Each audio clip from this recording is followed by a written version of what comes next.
Hey everyone, Jeff here from Films at Home, and today I've got a classic black and white movie from Kino Lorber to review for you. Hey everyone, thanks for coming back to the channel today for this review, and today we're taking a look at the Manchurian Candidate on 4K Blu-ray from Kino Lorber. Now this is an upgrade from Criterion's 2016 Blu-ray release, which is a 1080p Blu-ray but did feature this same 4K transfer.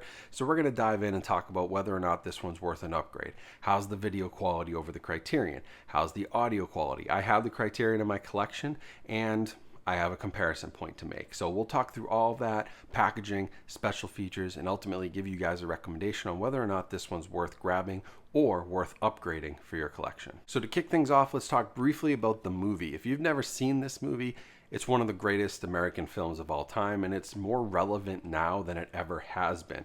It has excellent performances by both Frank Sinatra, Lawrence Harvey. There's a smaller but great performance by Janet Leigh, and someone who's not credited on the top billing, but who is amazing in this, is Angela Lansbury, who was actually nominated for Best Supporting Actress for this role. She should have got top billing because she kills it in this role. But the movie is super relevant. It's a great political spy war thriller. It touches on so many themes that, still, even going back 60 years into the Korean War and when all the paranoia around communists and everything was going on in the 50s and 60s when this movie was made, it's still relevant today. It's still happening today. We have these different scares, but they're still happening, and people still want to make, boogeymen out of certain groups of people or countries. And it's just really interesting, the Manchurian Candidate, and the way that it kind of predicted a lot of how America was going to be post-World War II. So I found it really, I had watched this in college and I hadn't seen it in about 10 years, and it's as good then as it is now. I mean, it was great in 1962 when it came out. It's crazy that this came out before JFK's assassination, given its content. It's almost chilling, the fact that it came out a year before JFK's assassination. He actually approved the film and said that it was good to go because he was asked, given the sensitive content of it, if he was okay with the film. There's some really interesting history there. So I encourage you guys to check it out. But if you have not seen this, it's a must see, and it's as great now as it's ever been. Now on the 4K side, this is the same 4K transfer that Criterion used.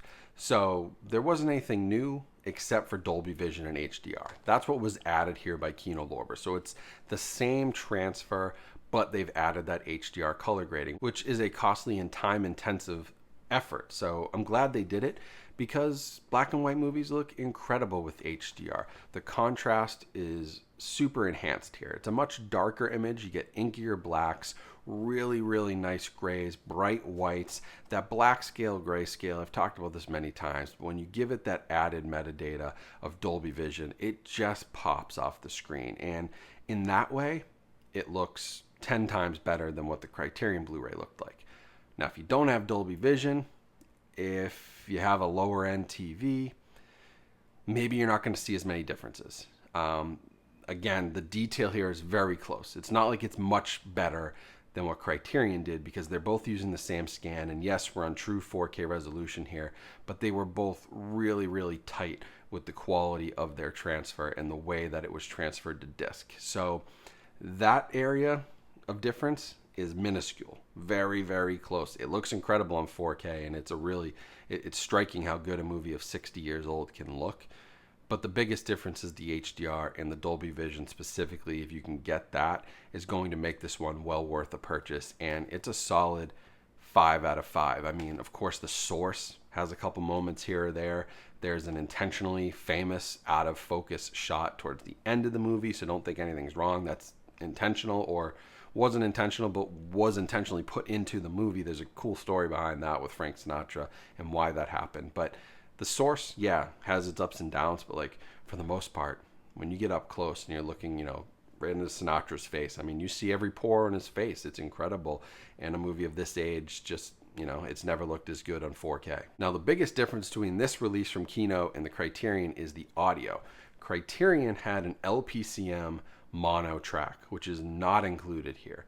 What's included here is a 2.0 DTS HD mono track, which is good, and a 5.1, which is not good. I did both comparisons. Also, knew the mono track from the Criterion Blu-ray, which I owned in my collection. If I had to rank them, I would say I'd probably put the 2.0 first, then the mono track from Criterion, and then the 5.1. The 2.0 and the mono are very close, but adding an extra channel there I think gives it a little extra oomph.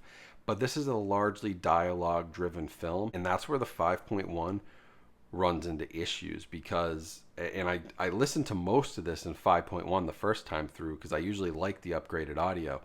You can't hear the dialogue. I was constantly playing with the volume. Certain scenes, dialogue got drowned out, then it would be too loud. The 5.1 I would just say is a bad mix. So if you're gonna watch this, make sure you have it on the 2.0 on the Kino release, and the Criterion obviously has that mono track. I think those are both very solid, but I would definitely recommend you stay away from the 5.1.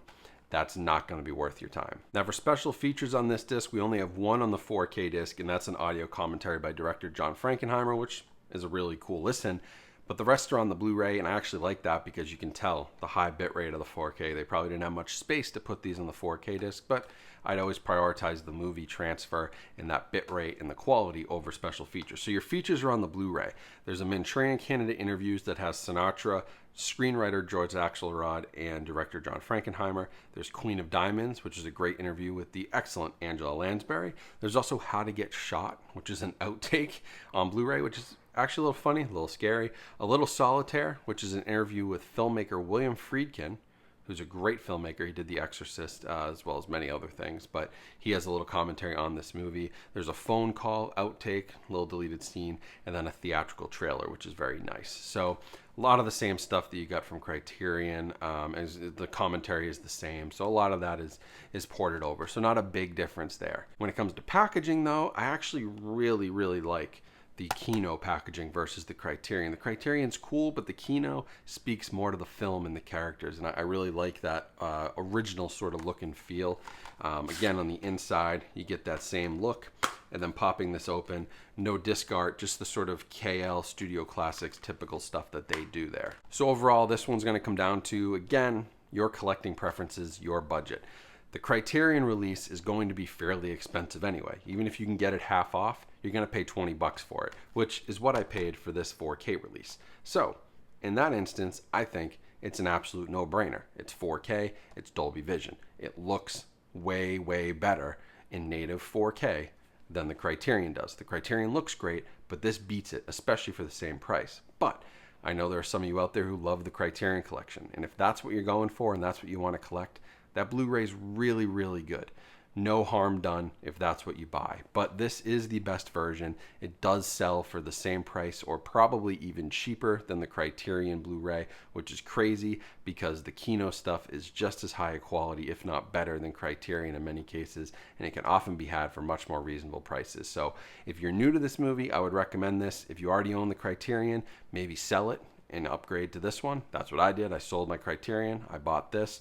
You can make all those decisions yourself, but just know this is an excellent upgrade. Yeah, the audio is hit or miss. That 5.1 is not great, but it's got cool packaging, it's got good special features, and it's got an absolutely 5 out of 5 beautiful black and white 4K transfer that everyone will enjoy. So if you want to pick this up, you can grab it on Amazon. That link will be in my description and in the pinned comment. So thanks for your support there. And of course, always make sure to subscribe here to the channel if you want more videos like this, and like the video so others will see it. I appreciate that very much. And comment and let me know if you guys picked this up or if you already have it, what you thought about it, because I thought it was great and it's just a great movie. Also, make sure to follow me on social media. All those links will be in the description as well as right here in the QR code in the corner of the video. For those of you watching on a TV, just scan that with your phone. You'll get right to all my social links and some of my partner links, which are in the description as well. So thank you all for your support and thanks for watching. Hope you have a great rest of your day. Stay safe, stay healthy out there, and I'll talk to you all soon.